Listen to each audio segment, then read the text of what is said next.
Hello YouTube, today we're going to be teaching you guys how to diagnose a no start issue on your small engine snowblower, and this will work for pretty much any small engine, mini bike, snowblower, lawnmower. So we're just going to get right into the video. Alright, so getting into the first step, we're going to check the spark. So how you do that, you pop this little cap off right here. Sometimes you have to wiggle it. And that pops right off, and you can move it out of the way. Then you're gonna take your spark plug tool that came with your small engine, use that end and covers the spark plug and goes on the spark. And then you'll slide this through right here and loosen it. So you just pop that right on the spark plug, put this in here. Now I already loosened it so it's loose, and then you'll just spin this around. All right. Now, the way you can test your spark is you're just gonna pull your spark plug out of that tool and you're gonna put it in the cap.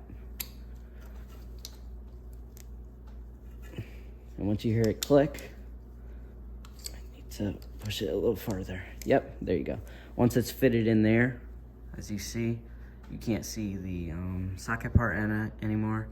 We can test it. So we'll hold it to a part on the block or the valve cover right here and pull it. And if we see spark, that means we have spark. And if not, we'll get into diagnosing the spark. All right, so we're gonna grab our spark plug and we're just going to hold it to the head and spin it.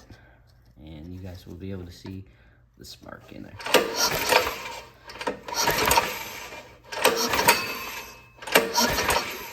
And we're definitely getting spark, so spark is not our issue. So for the next step, we're going to do a little compression check, but for the most part, you pretty much will be able to feel the compression, and if you have enough to feel it, it will start. So if it's hard enough to pull, you definitely have compression.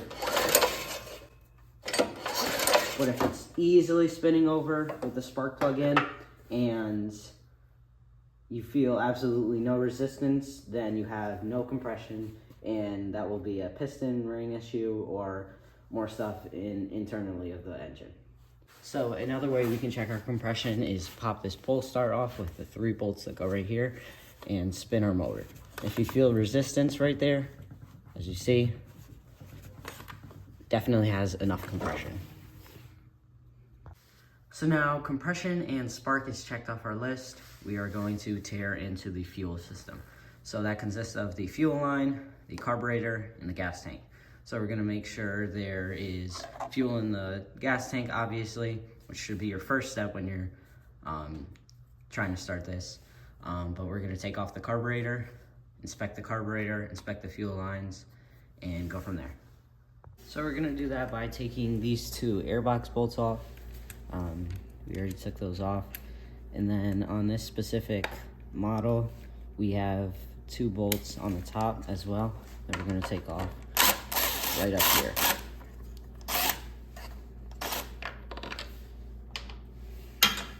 And another one just over here that we might need a wrench for.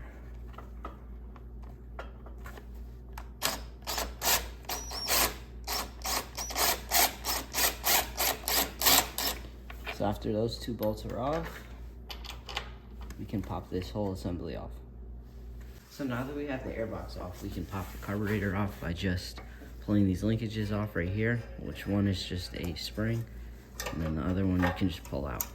And then the next item is our fuel line. So you're gonna wanna get something plastic or something that you only use out here in your shop. Pop this off, make sure it's getting flow. If it is, then your fuel line and your gas tank are fine. It's your carburetor. So you can either take the bowl off right here, it's just a Phillips head, and spray with carb clean, take the jets out, clean everything, which is super easy.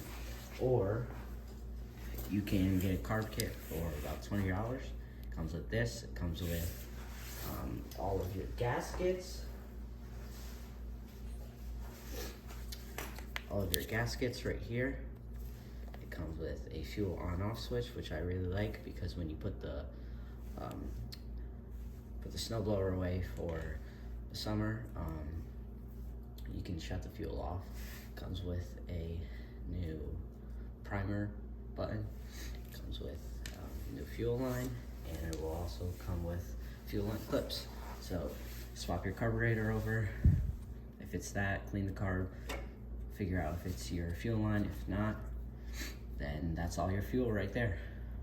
Because we tested the spark and the compression, only thing left is this. Vice versa, if we had fuel and we had spark, then it would be compression, and so on and so forth. So we're gonna swap the carburetor out and we'll see if it starts. All right, and with that, we've got the brand new pulse start on. We needed that to replace the old one. And we got our new carburetor and our spark plug. So all that, and now let's test and see if it runs.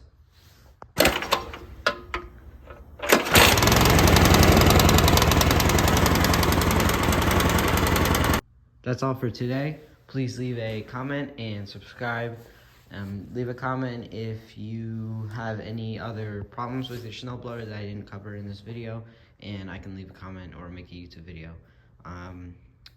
But yeah, stay tuned for the next video. Bye guys.